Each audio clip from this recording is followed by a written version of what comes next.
ബാല്യം, കൗമാരം, യൗവനം, വാർദ്ധക്യം, ഇങ്ങനെ ജീവിതത്തിൽ പല സ്റ്റേജുകളിലൂടെ നമ്മൾ കടന്നു പോകും.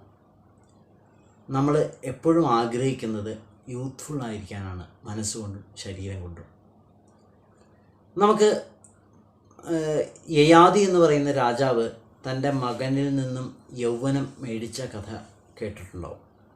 അതുപോലെ ബദ്ധവൈരികളായ അസുരന്മാരോട് സന്ധി ചെയ്ത് ജരാനരകളെ മാറ്റാൻ ദേവന്മാർ ശ്രമിച്ചതാണ് പാലാഴി മഥനം.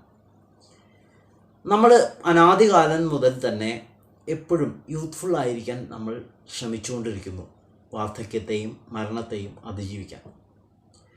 വാർദ്ധക്യത്തിൻ്റെ പ്രശ്നങ്ങളെ അതിജീവിക്കാനുള്ള ചില വഴികളാണ് ആയുർവേദത്തിൽ ഉള്ളത്. ഇന്നിവിടെ പറയുന്നത് ഞാൻ ഡോക്ടർ അനൂപ് വാര്യർ, ആയുർവേദ മനഃശാസ്ത്രജ്ഞനാണ്. ഈ ചാനൽ ഇതേവരെ സബ്സ്ക്രൈബ് ചെയ്യാത്തവർ സബ്സ്ക്രൈബ് ചെയ്യുക, ലൈക്ക് ചെയ്യുക, ഷെയർ ചെയ്യുക, കമൻറ്റ് ചെയ്യുക. എന്തൊക്കെയാണ് വാർദ്ധക്യം കൊണ്ടുണ്ടാകുന്ന പ്രശ്നങ്ങൾ? നമ്മളുടെ തലമുടി നരയ്ക്കുന്നു, കഷണ്ടി ഉണ്ടാകുന്നു, സ്കിന്നിൽ ചുളിവുകൾ വീഴുന്നു, എല്ലുകളൊക്കെ ബ്രിട്ടിലാവുന്നു, ഒടിയുന്നു, കൂന പോലെയുള്ള വൈകൃതങ്ങൾ ഉണ്ടാകുന്നു, ലൈഫ് സ്റ്റൈൽ ഡിസോർഡേഴ്സ് ആയിട്ടുള്ള നമ്മളുടെ BP, പ്രമേഹം, കൊളസ്ട്രോൾ തുടങ്ങിയവ ഉണ്ടാകുന്നു. അതുപോലെ തന്നെ ഒരു ഏജ് കഴിഞ്ഞാൽ, ഇപ്പോൾ ലേഡീസിലാണെങ്കിൽ ഒരു 50 വയസ്സിനും അതുപോലെ പുരുഷന്മാരിലാണെങ്കിൽ ഒരു 70 വയസ്സിനും ശേഷം സെക്ഷൽ ഡിസയേഴ്സിൽ വ്യതിയാനങ്ങൾ സംഭവിക്കുന്നു.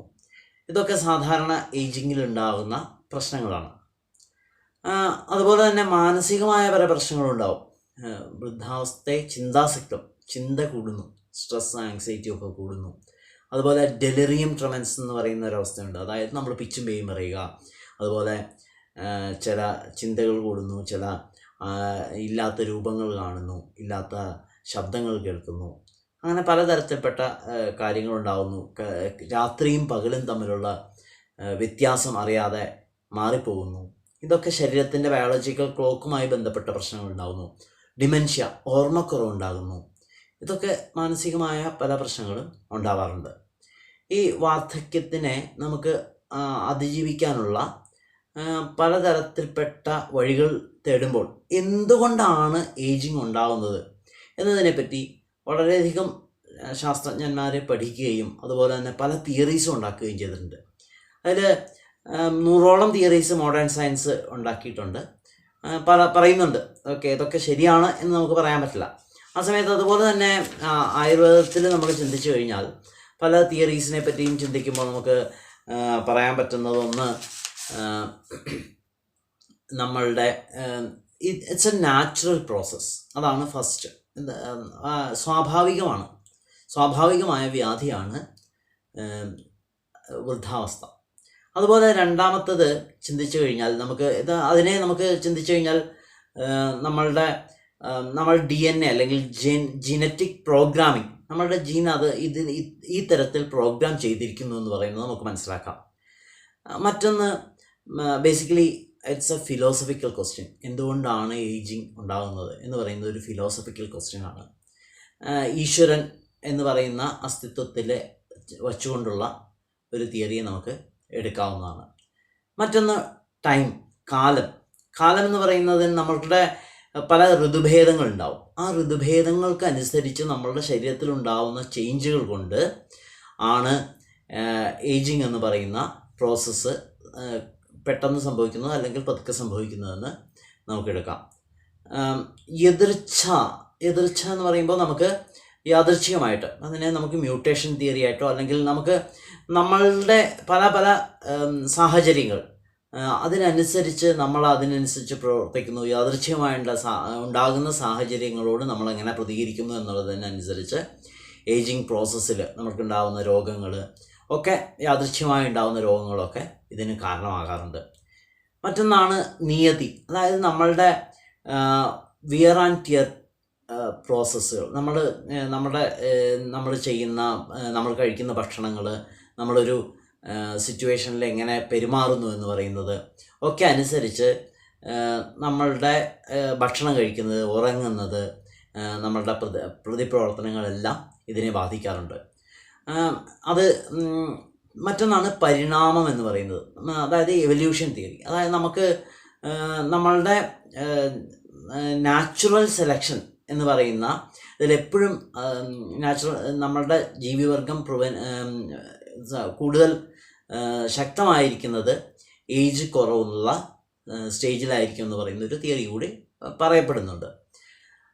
അതുപോലെ നമുക്ക് എന്തുകൊണ്ടാണ് ഏജിങ് ഉണ്ടാവുന്നതെന്ന് ചിന്തിച്ചു കഴിഞ്ഞാൽ ഗ്രാമ്യമായ ഭക്ഷണം എന്ന് പറയാം. നമ്മളുടെ ജങ്ക് ഫുഡുകൾ അല്ലെങ്കിൽ നമ്മളുടെ പഴകിയ ഭക്ഷണങ്ങൾ ഒക്കെ കഴിക്കുന്നതുകൊണ്ട്, കൃത്യമായ ആഹാരവിഹാരങ്ങൾ ഇല്ലാതിരിക്കുന്നത് കൊണ്ടൊക്കെ, ശീലങ്ങളുടെ പ്രശ്നങ്ങൾ കൊണ്ടൊക്കെ ഏജിങ് ഉണ്ടാവാറുണ്ട്. അപ്പോൾ അതിനെ നമുക്ക് എന്ന് വെച്ചിട്ട് നമുക്ക് എല്ലാ ഭക്ഷണങ്ങളും നമുക്ക് ഹിമാലയത്തിൽ പോയിട്ട് മറ്റേ ഇലകളും പഴങ്ങളും ഒന്നും തിന്ന് ജീവിച്ച് 1000 വർഷം ജീവിക്കുന്ന മഹർഷിമാരെ പോലെ ഒന്നും നമുക്ക് ചെയ്യാൻ പറ്റില്ല. അപ്പോൾ നമ്മളുടെ സാഹചര്യത്തിനനുസരിച്ച് എന്ത് ചെയ്യാൻ പറ്റും എന്നാണ് നമ്മൾ ചിന്തിക്കേണ്ടത്. ഇതിൽ രസായനം എന്ന് പറയുന്നതാണ് ആയുർവേദത്തിൽ ഇതിനെ നിർദ്ദേശിക്കുന്ന ചികിത്സാ പദ്ധതി. രസായനം എന്ന് പറഞ്ഞാൽ രസത്തിൻ്റെ അയനം, അതായത് രസാദിധാതുക്കൾ. നമ്മളുടെ ശരീരത്തിലെ രസാദിധാതുക്കളുടെ കൃത്യമായ പ്രവർത്തനം ശരിയായി കഴിയുമ്പോൾ അതിന് നമ്മുടെ ഏജിങ് പ്രിവെൻറ്റ് ചെയ്യപ്പെടുന്നു.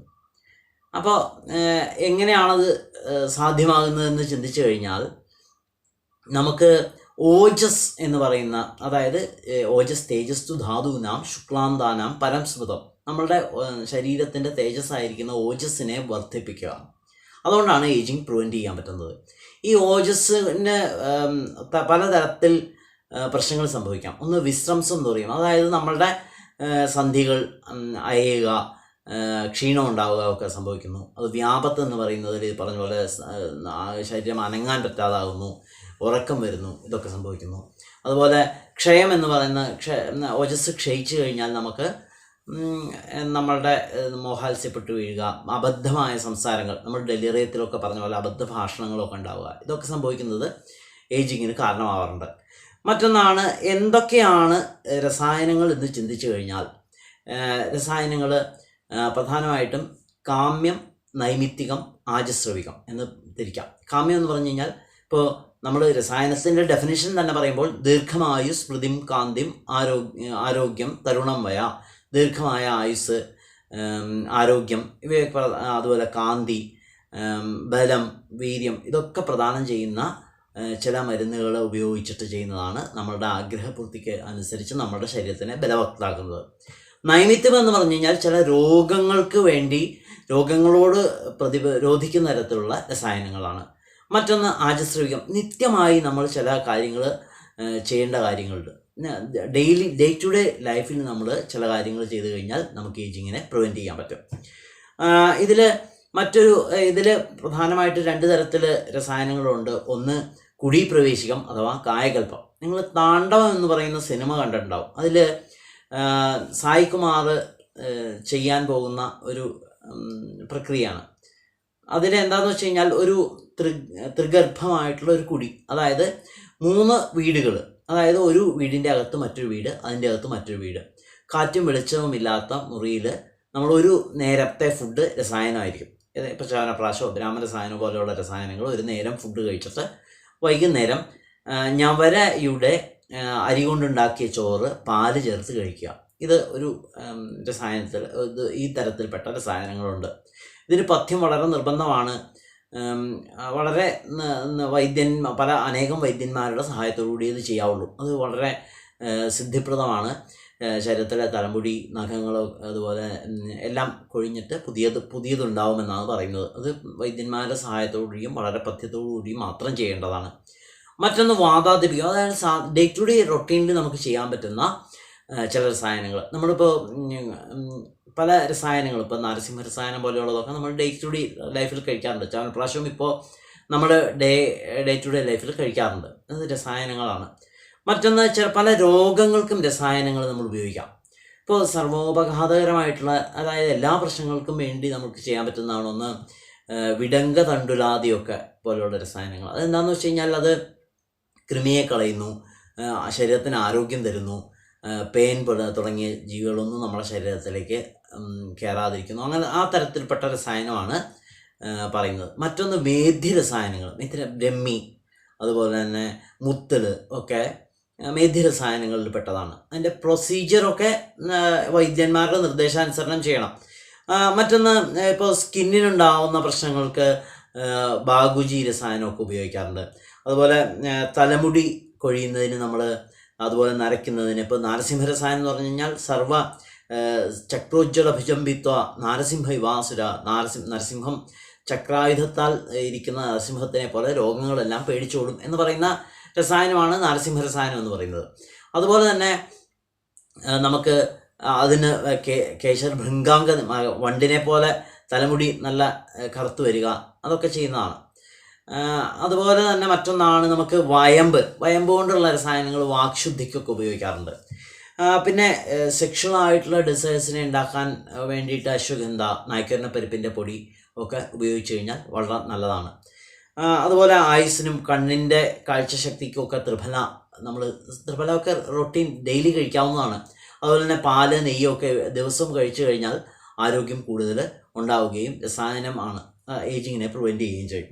അതുപോലെ അസ്ഥിക്ക് നല്ലതിന് വേണ്ടിയിട്ട് നമുക്ക് കോലരക്ക് കൊണ്ട് ഉപയോഗിക്കാവുന്നതാണ്. അതുപോലെ തന്നെ വിവിധ വിവിധ ദശകങ്ങളിൽ ആദ്യത്തെ 10 വയസ്സ് വരെ നമുക്ക് ബാല്യമാണ്. ആ സമയത്ത് സുവർണപ്രാശം പോലെയുള്ള, ഇപ്പോൾ കൊട്ടക്കലിനൊക്കെ അവൈലബിൾ ആയിട്ടുള്ള സുവർണപ്രാശം പോലെയുള്ളത് നമ്മൾ ഉപയോഗിച്ച് കഴിഞ്ഞാൽ 10 വയസ്സ് വരെ നമുക്ക് ബാല്യത്തിന് രസായനമായിട്ട് ഉപയോഗിക്കാം. അതുപോലെ തന്നെ അതിനുശേഷം നമുക്ക് കൗമാരപ്രായത്തിൽ അല്ലെങ്കിൽ വൃദ്ധി എന്ന് പറയുന്ന പ്രായത്തിൽ ഉണ്ടാവുന്നത് നമുക്ക് കുറുന്തോട്ടി പോലെയുള്ളതൊക്കെ രസായനമായിട്ട് ഉപയോഗിക്കാം. മറ്റൊന്ന് സൗന്ദര്യവർദ്ധകമായിട്ട് 30 വയസ്സുള്ള നമുക്ക് ഉപയോഗിക്കാം. നെല്ലിക്കയൊക്കെ ഉപയോഗിച്ച് കഴിഞ്ഞാൽ നമുക്ക് ഏജിങ്ങിനെ പ്രിവെൻറ്റ് ചെയ്യാനും സൗന്ദര്യവർദ്ധകമായിട്ട് ഉപയോഗിക്കാറുണ്ട്. മറ്റൊന്നാണ് നമുക്ക് മേധ്യമായിട്ട് 40 വയസ്സ് വരെ ഉള്ളതിൽ മേധ്യമായിട്ടുള്ള രസായനങ്ങൾ ശംഖുപുഷ്പിയൊക്കെ ഉപയോഗിക്കാം. അതുപോലെ ത്വക്കിന് പുഷ്ടി ഉണ്ടാക്കുന്നതും ഒക്കെ ദൃഷ്ടി, അതായത് കണ്ണിനും സ്കിന്നിനും ഒക്കെ പ്രശ്നങ്ങളെ പരിഹരിക്കാൻ ജ്യോതിഷ്പതി രസായനങ്ങളൊക്കെ ഉപയോഗിക്കാറുണ്ട്. അതുപോലെ 70 വയസ്സ് വരെ ശുക്ലപ്രദായങ്ങളായിട്ടുള്ള സെക്ഷൽ ഡിസയേഴ്സിനെ കൂട്ടുന്ന മരുന്നുകളൊക്കെ ഉപയോഗിച്ച് കഴിഞ്ഞാൽ, ആദ്യം പറഞ്ഞു നായ്ക്കരണ പരിപ്പോ അതുപോലെ ഒക്കെ ഉപയോഗിച്ച് കഴിഞ്ഞാൽ വളരെ നല്ലതാണ്. മറ്റൊന്ന് ബുദ്ധിമേധാകരമായിട്ടുള്ള ഈ നമ്മളിപ്പോൾ പറഞ്ഞത് മരുന്നുകളാണ്. ഇത് കൂടാതെ നമ്മൾ ആക്റ്റീവായിരിക്കുന്നത് സതതാധ്യയനം, എപ്പോഴും അധ്യയനം, പഠിച്ചുകൊണ്ടിരിക്കുക, കൂടുതൽ പഠിച്ചുകൊണ്ടിരിക്കുക. അതുപോലെ തന്നെ ഒരേ സബ്ജക്റ്റിൽ ഡീപ്പായിട്ട് പഠിക്കുക, പരതന്ത്രാവലോകനം, മറ്റ് സബ്ജക്ട്സ് കൂടെ പഠിക്കുക. എനിക്ക് പല ആളുകൾ അറിയാം. ചില ആളുകൾ BA കഴിഞ്ഞിട്ട് MA എടുത്ത്, MPhil കഴിഞ്ഞ് പിന്നെ MBA എടുത്ത് പിന്നെ LLBക്ക് പോയി. അങ്ങനെ പലതരത്തിൽ കൂടുതൽ സബ്ജക്ട്സ് പഠിക്കുന്നത് എപ്പോഴും ആയുസ്സിനെ നീളം വർദ്ധിപ്പിക്കുന്നു. അതുപോലെ തന്നെ തദ്വിദ്യാചാര്യ സംഭാഷ, നമ്മളുടെ ഫ്രണ്ട്സായിട്ടും ആചാര്യന്മാരുമായിട്ടും ഒക്കെ പല ചർച്ചകളും നടത്തുക. ഇൻ്റലക്ച്വൽ ഡിസ്കഷൻസ് എപ്പോഴും നമ്മളുടെ പ്രായത്തിനെ കുറയ്ക്കും, നമ്മളുടെ ബ്രെയിനിൻ്റെ ആക്ടിവിറ്റീസിനെയും വർദ്ധിപ്പിക്കും. അതുപോലെ നമ്മൾ പരമാവധി സാഹസങ്ങളിൽ വലിയ സാധനങ്ങൾ, ഭാരമുള്ള കൂടിയ സാധനങ്ങൾ പൊക്കുകയൊക്കെ ചെയ്തു കഴിഞ്ഞാൽ ആയുസ്സിന് ദോഷകരമായിട്ട് ബാധിക്കുന്നതാണ്. അതൊക്കെ ഒഴിവാക്കുക. പിന്നെ സോമലത എന്ന് പറയുന്ന ഒരു മരുന്നിനെ പറ്റി പറയുന്നുണ്ട് ആയുർവേദത്തിൽ. അത് ഏറ്റവും വളരെ രസായനമായിട്ടുള്ളൊരു മരുന്നാണ്. മറ്റൊന്ന് നിത്യരസായനം എന്ന് പറയുന്നത് സത്യവാദിനമക്രോധം, സത്യവാദിയായിരിക്കുക, ക്രോധം ഇല്ലാതിരിക്കുക, അധ്യാത്മപ്രവണേന്ദ്രിയം, നമ്മൾ നല്ല ആധ്യാത്മിക ചിത്തനായിരിക്കുക, ശാന്തനായിരിക്കുക ഒക്കെ ചെയ്തു കഴിഞ്ഞാൽ അത് നിത്യരസായനമായിരിക്കുന്നതാണ്. നല്ല കാര്യങ്ങൾ ചെയ്യുക. പിന്നെ നമുക്കെപ്പോഴും രസായനം ചെയ്യേണ്ടത് ഓൾഡ് ഏജിലാണ് എന്ന് നമ്മൾ വിചാരിക്കേണ്ട കാര്യമില്ല. ഓൾഡ് ഏജിലല്ല ശരിക്കും രസായനത്തിന് ഏറ്റവും പറ്റിയത്. നമ്മൾ പൂർവേ വയസ്സി മധ്യേവ, നമ്മൾ ചെറുപ്പത്തിൽ മുതൽ തന്നെ രസായന പ്രയോഗങ്ങളും ജീവിതശൈലീ രോഗങ്ങളെ പ്രിവെൻറ്റ് ചെയ്യാനും ഒക്കെ ശ്രമിച്ചു കഴിഞ്ഞാൽ നമുക്ക് എല്ലാ വാർദ്ധക്യകാലമാകുമ്പോഴും നമ്മളുടെ ആരോഗ്യത്തിനെ പരമാവധി നിലനിർത്താൻ സാധിക്കും. അതിനു വേണ്ടിയിട്ട് എല്ലാവരും പരിശ്രമിക്കണമെന്ന് മാത്രം പറയുന്നു.